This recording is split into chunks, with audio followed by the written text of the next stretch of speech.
Bien, merci d'abord pour votre invitation. Bon, thank you very much for your information. Action Contre la Faim and other NGOs were participating in the day. And so I want to give you a few thoughts about where I stand today.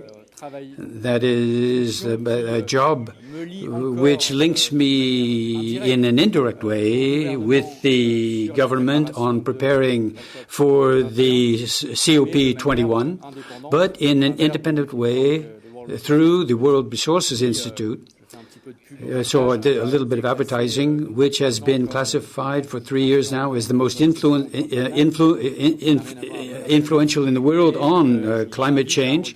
And I would invite you to look at its website, which I find particularly stimulating. The first element I want to share with you is this issue about the convergence between the climate agenda and the agenda which is historically yours, that is fighting undernutrition and malnutrition. You might have entitled this conference in the opposite way, by saying that the other side of climate change, as opposed to climate change, the other face of that. But in both cases, it's both relevant. And that's where we see that there really is a convergence between the two agendas, which are carried differently and historically differently. And it's very agreeable to see that your Action Contre la Faim are operating for this drawing together between the world of sustainability environmentally and in the fight against malnutrition and poverty. I think the morning was filled with examples and the documents that you have for preparing the conference, which demonstrates it if it's necessary. A world, a 4-degree world, which is a world which can no longer assure the nutritional and food security. It's mechanically impossible when we look with all the effects, the devastating effects that we'll have if we are at 4 degrees. And I'm talking more about climate change, even more than climate change. It's not just change, it's almost sort of a revolution. And so when we talk about change, all well and good, but the deregulation of the climate, it's a notion which is contained, and the old order is no longer the same when we are living at 4 degrees more in temperature. Now, we are insisting a little bit on the semantics of things because you can see that we talk about with Peggy before this conference, the notion of intelligent farming for the climate. It's a concept which has been captured by a certain number of interests, economic, private interests, which defend a certain vision of agriculture. And they call it smart climate. But if we can no longer use the words because they have been commandeered by people, they've been hijacked by we're not going to call them enemies exactly at this moment, but they don't think the same way we do. But it's going to be very difficult to be able to win the battle against them. So let's think about the words that we use and the semantics that we get involved in. When there's a lot of work that has to be carried out on our language. So the first element, the first key word is this thing about convergence. And this is going to be translated by adopting a certain number of sustainable development objectives in September in New York. And there will be objectives which will carry on the issue of neutrality as a degradation of our lands, and to be able to give a booster to the restoration of land. And I would invite you to look at this point. On this point, you mentioned it in the document, but I would like to underline it a little bit. Why? Because when we look at the worldwide climate, the equation of it, there is no way of repairing climate and to ensure food security. In 2050, we're going to have about 9 billion people on the planet if we don't engage in a process which would also involve in restoring the deteriorated earth. There are 12 million hectares of earth which are degraded each year, which are added to the 500 million of fertile land which has been degraded, eroded, and which is turning into desert.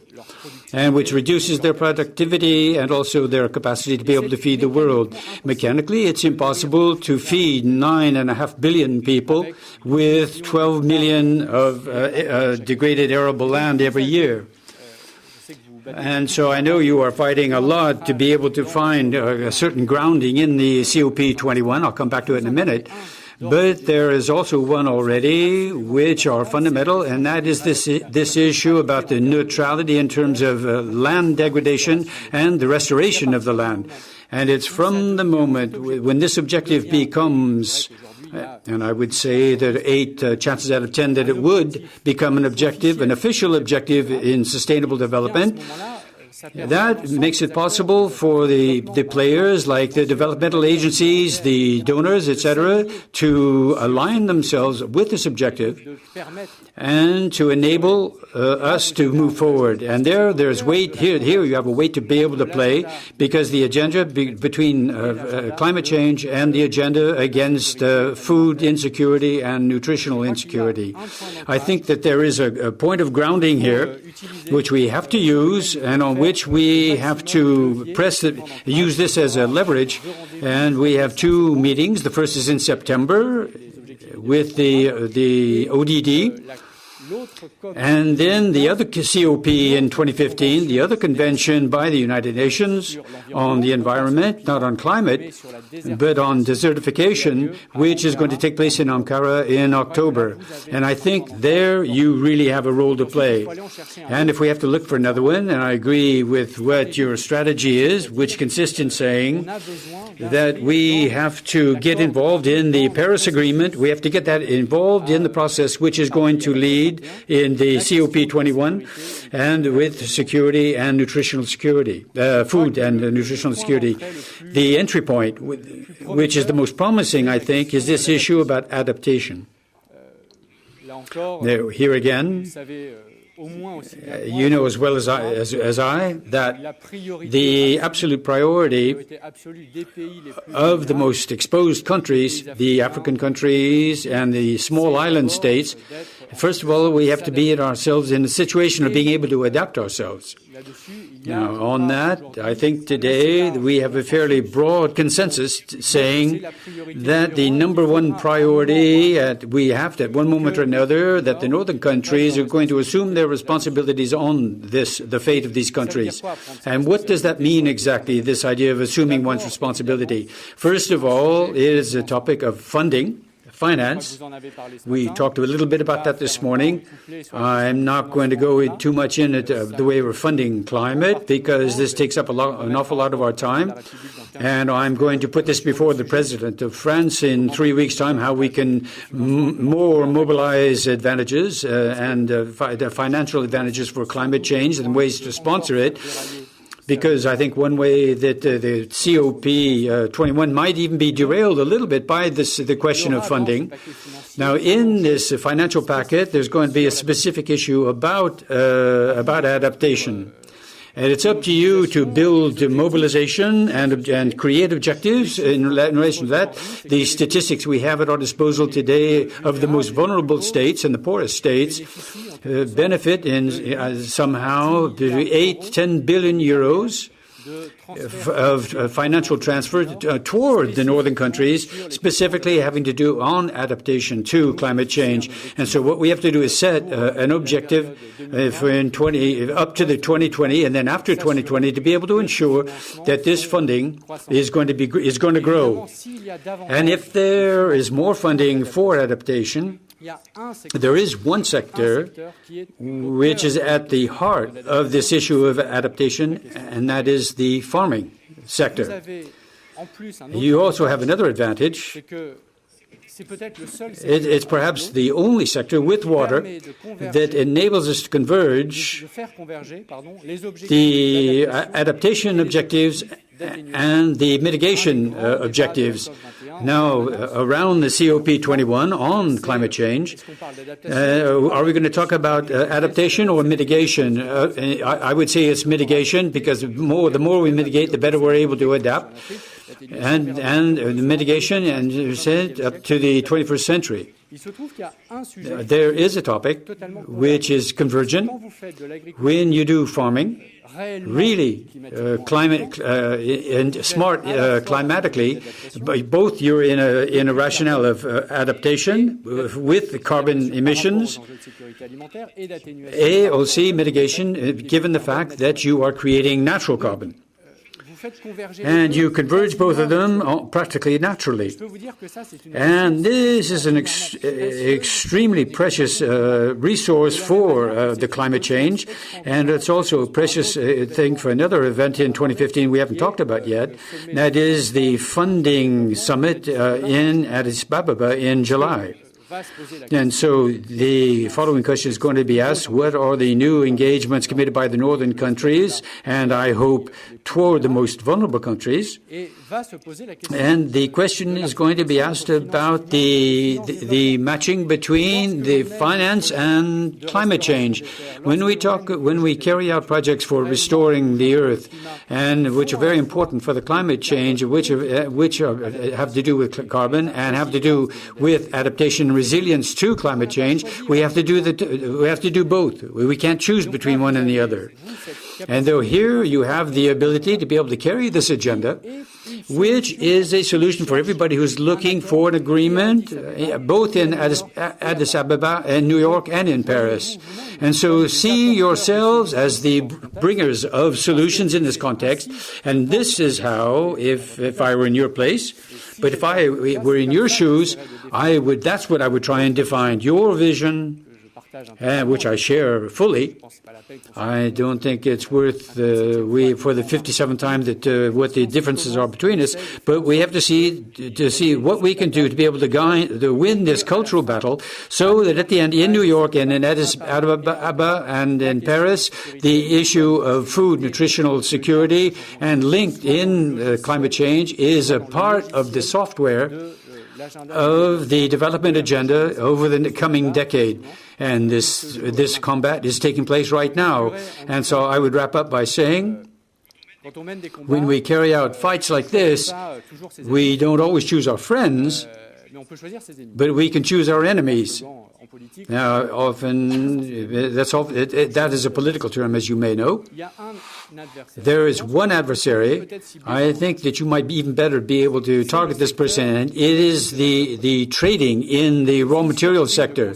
And it has to be admitted that few people know that the sector of the most profitable sector in 20 to 2010, it wasn't the banks, it wasn't the oil companies, they were the traders in raw materials, in particular farming raw materials.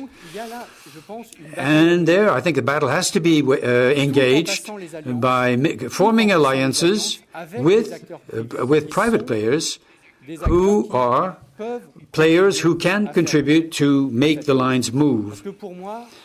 And for me, it's not just the good on the one side and the bad on the others, the NGOs on one side and the nasty people on the other side. That's too simplistic. There are private players who are clearly using an economic model which are completely incompatible with the values you're defending, but there are private players who have made commitments, for example, of zero net deforestation in 2015. I'm thinking about the whole sector of the oil, palm oil, who are fighting for food security. When you have like Unilever, a company with Unilever that commits to this with zero deforestation for all of the added value to their chain of production, which brings in Nestle with it, and which is the biggest maker of palm oil in the world.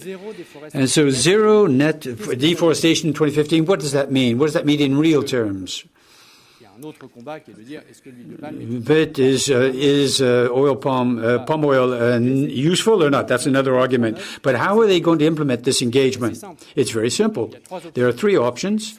Either they implement it, the first topic, and we have to check to make sure that they implement it. The second is they implement it in the worst possible way, that I'm not going to compete with the forest, but I'm going to compete with the small landowners for fighting for arable land. And that would be worse. To implement that, they would implement it, but by tripping over the carpet, and it would be completely counterproductive. And the third way to implement it is to ensure the restoration of land, and to say that I'm no longer to do any deforestation. I'm not going to compete with the arable land exploited today or used by the local communities today of farmers. And I will contribute to settle the problem by restoring the land and on the restored land.